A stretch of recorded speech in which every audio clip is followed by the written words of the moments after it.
What's up, guys? Back with another video for you. I got my folk metal collection here. We're going to be doing A through V. This is my second attempt at filming this. I already have a beer poured, and it is Fuzzy Goat Hazy IPA from Hop Garden Brewing. And it looks pretty good. Not super hazy, but not Sorovia. And we are listening to some black metal in the background, Holy Blood with Waves Are Dancing. This is kind of like a not sketch version of Graveland. Pretty folky, somewhere in that general vicinity of like Nocturnal Mortem, Graveland style-wise. I don't remember exactly where they're from. They, like I said, they might be Polish. I don't know. Whatever, it's really good stuff though. So, we're going to start off with a band I hold near and dear. This is Alestorm with Captain Morgan's Revenge. I really like this album. This era of Alestorm, the first handful, are a lot more serious, though they are still pretty goofy. I mean, it is a pirate-themed folk metal, power metal band. But stuff like Wenches and Meat on here are pretty classic. Nancy the Tavern Wench, Terror on the High Seas, Set Sail and Conquer. You know, this is like, it's fun. You know, this is very Napalm Records for its day. It fits well. And, you know, it's the 15th or the 10th anniversary edition from 2015. Pretty cool. This, I'm missing a couple, but this is my favorite Alestorm. This is Sunset on the Golden Age. Just brilliant. I literally love everything about this record. It's fun and goofy while still being serious enough for you to take them as a serious band. Just all around a really great record. I probably got into them with something earlier than Drink, but Drink is like when I really solidly remember winding up loving this band quite like I do. And this is, like I said, a 10 out of 10 record for me. Yeah, I'll make probably a updated favorite albums of all time list at some point. Live at the End of the World. This came out in 2013, so these are mixed about. So this has all the stuff from pre-Sunset in the Golden Age. So Captain Morgan's Revenge, Leviathan, Black Sails at Midnight, and Back Through Time. And I am missing 3 of those 4, which is ridiculous. But this has those some of those tunes on there, which is cool. Really cool. You know, songs like The Sunken Norwegian and, you know, Death Throes of a Terror Squid, Back Through Time, Wenches and Mead. You know, it's just pirate songs, just classic Alestorm songs. This band is just a big part of my like formative years as a teenage metalhead. I just really liked them. They're super fun. This is like the last pretty good record, I think. No Grave But the Sea. This is like half and half. It's kind of stupid, kind of not. I mean, it's all pretty goofy, but like this one still maintains a little bit of the trimmings of the Sunset and the Golden Age era. And you know, there's some decent songs on here, like you know, Peg Leg Potion and To the End of the World. The song Mexico is a really catchy song. They tend to have like one really catchy song per album, bare minimum, if not several. This is Curse of the Crystal Coconut. This is kind of when they start getting really ridiculous. But it's fine. It's kind of stupid. You know, songs like Tortuga are kind of cool. But then there's tunes like Zombies Ate My Pirate Ship and Pirate Metal Drinking Crew. Just stupid crap like that. I don't know, man. They're just getting a little too rubber ducks on stage, and I'm dressed like I'm going to the beach for my taste. Same thing with this one. This is Seventh Rum of a Seventh Rum. Might be their best album cover of all time, for sure. I really do love that album cover. Really cool. Yeah, really cool stuff on that. But, you know, there's a whole lot of dorky stuff on here. Like, you look at the shelves, and there's, like, dinosaur statues and wrestling action figures. I don't know, man. They're missing the mark here these days. But I bought the special edition box set of this, and I kind of wish I would have just gotten that of, like, one of the better records. But I got it because it was Alestorm, and I'm a sucker. So, whatever. All right, next. Now, this band keeps messing with my brain because they made the album title more legible than the logo, but this is Asmegin with the album Arv. This is a Norwegian folk metal, pagan metal, Viking metal kind of band. I blind bought this a good long while ago, and I remember it being pretty decent.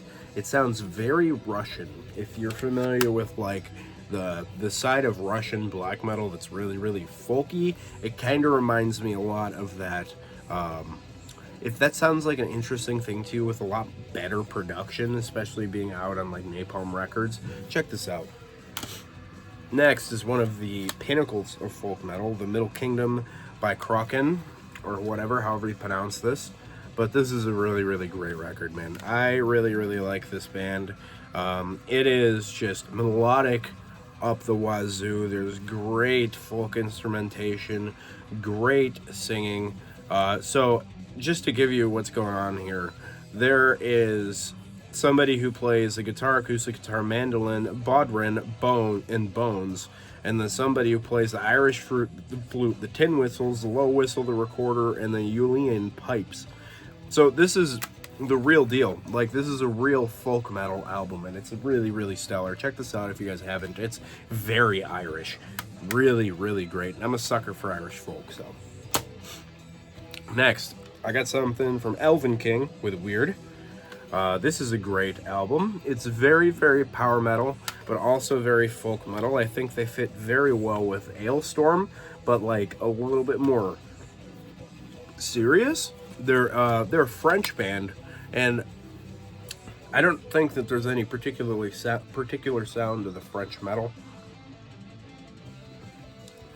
But they're actually touring with Alestorm through the United States. I might actually have to go see that, depending if it lines up with what I have going on. So, really, really cool stuff. Check this out if you haven't heard it. And then I have another one from Elvenking, which is The Winter's Wake. I haven't spent as much time with this one quite like I have that other one. But it's kind of dreamy, kind of Avantasia if they were a more of a folk metal band. Maybe, if you want to call it like that. I would definitely check this out for your own, because it's well worth your listening habit. And, you know, look at how sick this album cover really is. Love it. Next, Ensiferum with their self-titled debut. This is a classic band in the style, one of the most iconic bands in all of folk metal. They're kind of really heavier. They lean a little bit onto the melodic death metal side of things. Basically like melodic death metal with folk instruments, which tends to kind of be a style of its own within the folk metal camp, because the genre can be pretty diverse for being something that's classified by folk plus metal, you know, if that makes any sense. But yeah, this is definitely on the heavier side of the genre, and I don't think I need to explain anything. Next, Finntroll, another one that's very heavy comparatively. I don't know how to pronounce any of these. This is a Finnish band that sings in Swedish. This is out on Spine Farm. My buddy is a huge fan and kind of got me into them a couple of years ago. By a couple, I mean, I don't know, several. The first time I actually ever heard of this band was Count Blagger's talking about them, and that's what originally got me into them. But like, I'd talk about Finntroll with my buddy, and it's like blackened folk metal more than anything. It's like folky black metal, but leaning more towards the folk metal side than the black metal side. And then I have this one from them, which is another Nattfod, something like that. I don't know anything about the Swedish language. That is absolutely foreign to me. But much better album cover, I think. That first one, I believe, is their first album. And I know that, like, their guitar player fell off a bridge or something like that, which is depressing. And I don't know where that cutoff is in their discography. But yeah, next is one of my favorite folk metal records of all time, which is Rastios or something like that. I don't exactly know how to pronounce the album title, but it's by Germany's Finsterforst. I picked this up a long time ago because I went and just grabbed anything with an album cover of like mountains and trees, thinking, okay, well, everything that has that kind of an album cover is going to be black metal.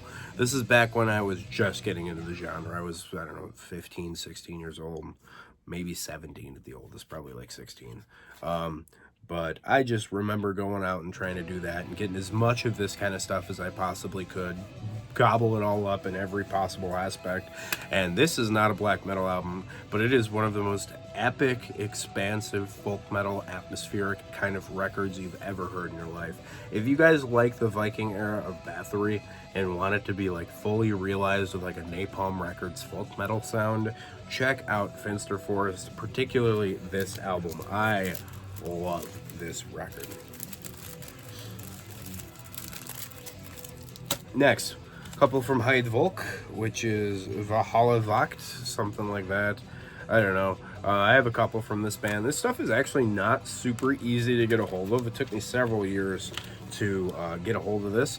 And I remember the first time I heard this, I believe I was sitting in the library at my high school, and I just clicked on it because I liked the album cover and I didn't really know what to make of it. So later on, I wound up revisiting it as an adult, and I just love it, man. It's a top shelf Viking metal album. It's so epic. It's seriously, it's out there in the most like ancient and esoteric sense you could possibly think of. Just really, really great, epic, fist pumping. It sounds like you're listening to a bunch of Vikings sitting in a longhouse just drinking and singing tunes. Same thing with this one. I haven't spent as much time with this one just because that's kind of the first one I heard. I tend to visit it more, but if you guys haven't heard this one, they basically sing about like Norse history and mythology and things like that. Or sorry, not Norse, Germanic, I should say, because they're from the Netherlands. So they have a little bit different of an ancient culture comparatively to, some of your Scandinavian bands. It's going to be more of your Wotanisms and things like that. Next, I have an album by a band called Hordak with the album The Last European Wolves. I blind bought this also back in high school, so apparently I've been into folk metal for a long time, comparatively to the rest of the genres that I have. This is a Spanish folk metal band, and they sing about Celtic mythology. So they kind of have a little bit more of a harsher sound to them. They definitely have a lot of black metal tendencies. They kind of remind me of that band Wolfnacht or something like that. I don't know if you guys are familiar with that band because Wolf Chant, not Wolfnacht, different band, Wolf Chant. And it's just like harsher folk metal with maybe a little bit of a black metal attitude to it. I don't know. I haven't listened to it in forever. Next, I have several from Korpiklaani, which I'm a big fan of. This is Voice of Wilderness. Some wonderful English right there. This is their debut album, I believe, or maybe their second full length. I don't particularly remember because the early stuff isn't exactly my favorite. It's still kind of fun and jumpy, but it's a little bit darker and more serious, which is not particularly what I want out of Korpiklaani, because if you're going to be like dark and serious and play folk metal, don't go so fast, I think. They keep it pretty spastic and fast, and it kind of reminds me of like the style of melodic death metal I don't particularly love. Your faster stuff, your Soilworks, and your just boring thrash influenced melodic death metal. I kind of have the similar attitude towards this faster kind of spastic folk metal. But when it's fun, we start getting into stuff like Tales Along This Road, which is a great album. Stuff like Happy Little Boozer is a kind of a song that got me into this band, one of them. I like when they're goofy and fun. I feel like that this genre lends well to such a thing. Stuff like that, and Under the Sun is really cool, which is not a Black Sabbath cover, which is whatever. But Midsummer Night is a great track as well. This is just like... It's great, dude. Everything about this album is great. I have a couple from this band, so I might be a little repetitive. This is Carkello. This is probably my favorite, I would say. I would say so, yeah. So, like, my dad was not a metalhead by any means. He was, like, an Elvis guy, and I grew up very traditional as far as, like, American immigrants go. I'm second generation in America. So I grew up around a lot of Polish people, and the Finnish hupa sound is very similar to polka, and I was like, Dad, check this out. I put it on in the car, and he actually sat through the whole album with me, which is amazing, because like stuff like Blue Oyster Cult and Sabbath were a bit much for him, as far as I understand. So that's kind of cool fact about this album. If your dad is, a first-generation American, give it a try. Now, Corvin Kunagas, something like that. I honestly have just kind of ignored this album. I've had it for a while, and I just really haven't done anything with it. I think I've played it twice at the most. Can't say too much beyond that, but I'd imagine it's more good Korpiklaani, which is just like Ukan Vaka, which is, but I don't know this language at all, so they just sound like funny sounds. But I'm sure it's a very wonderful language because I have heard people speak it, and it is very cool. Isn't it like derived of something between Slavic and Norse, which if you kind of trace back to ancestry, the Slavic people were at one point Norse, and then they moved down to the Slavic regions. I don't know, this isn't a history channel. But yeah, Korpiklaani, so I don't know what I'm talking about.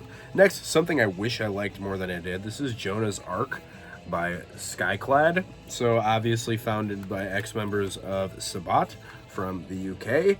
And I don't really like this album all that much. I want to like it, that's why I keep it around. But it's like kind of 90s toothless thrash, you know, there's no bite to it at all with a fiddle. It's basically what it is. It's like groove metal, biteless thrash metal and a fiddle. Not huge on it, really. I know that they're like a big band in the genre. They're really important to the scene.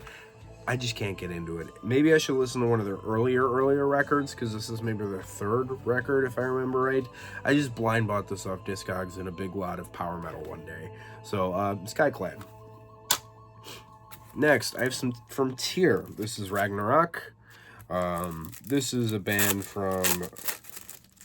forgot what that set of islands are from. It's like an island in the middle of like the sea, in between Iceland and the Norwegian and Norse area. But that's where these folks are from. So they're pretty Viking themed, Norse mythology themed band, and they're very much so like a really clean version of the Viking era of Bathory, which is just kind of fine. Eric the Red as well. My wife got me one of these. I don't remember which one it was, but I think this is the first one I ever bought. And I bought it just because it's kind of like, you know, something that you hear about and you're like, oh, well, maybe I should give that a try. They never really captivated me quite like some of the other bands have in the genre.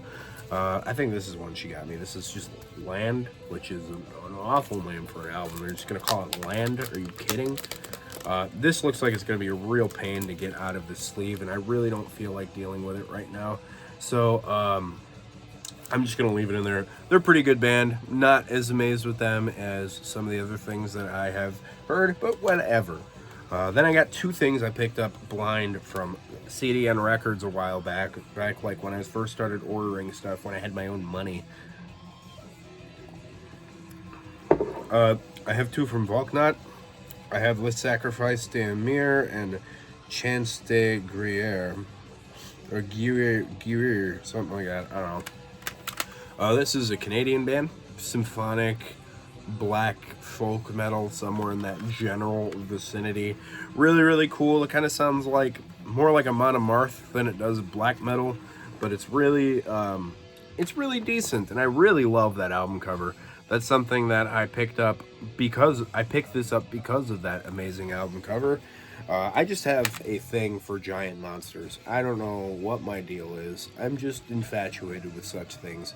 It's cool. It's really melodic death metal with like keyboards and just trying to be super epic and some folk instrumentation. I would recommend it if you like something like that. If you want a Monomarth, but not so like butt rock, like early Amon Amarth with like a symphonic keyboard section. Check this out. I think you could get down with it. They also sing in French, which if you speak French, I guess that's cool. I don't speak French. But yeah. And then Vintersorg with Odin Amkus, something like that. I don't know. So this is Vintersorg, who is in Borknagar, his solo project, and this is just a random album from the discography that I picked up blind. I think in that same lot is that like Finsterforst stuff, and it's like black metal-ish in the musicality with some folk metal tinges, but there's no folk instrumentation. It's kind of like black Viking metal, but it really, it's odd like that. It's kind of like that Storm album in a lot of ways, but a little bit more of a folk metal thing style wise. It's like folk melodies, but has no folk instrumentation, which is same as the Storm album. It's very like that, but different enough to where I don't think I could keep it in the black metal section like I do the Storm CD. It's cool. If you like that album, you'll like this, I think. And if you like that and Borknagar, you'll definitely like this album. So I'm gonna just call it at that, since I'm apparently not very well spoken today. But I hope you guys enjoyed my nonsensical ramblings today. I'll see you in the next one. Keep it greasy.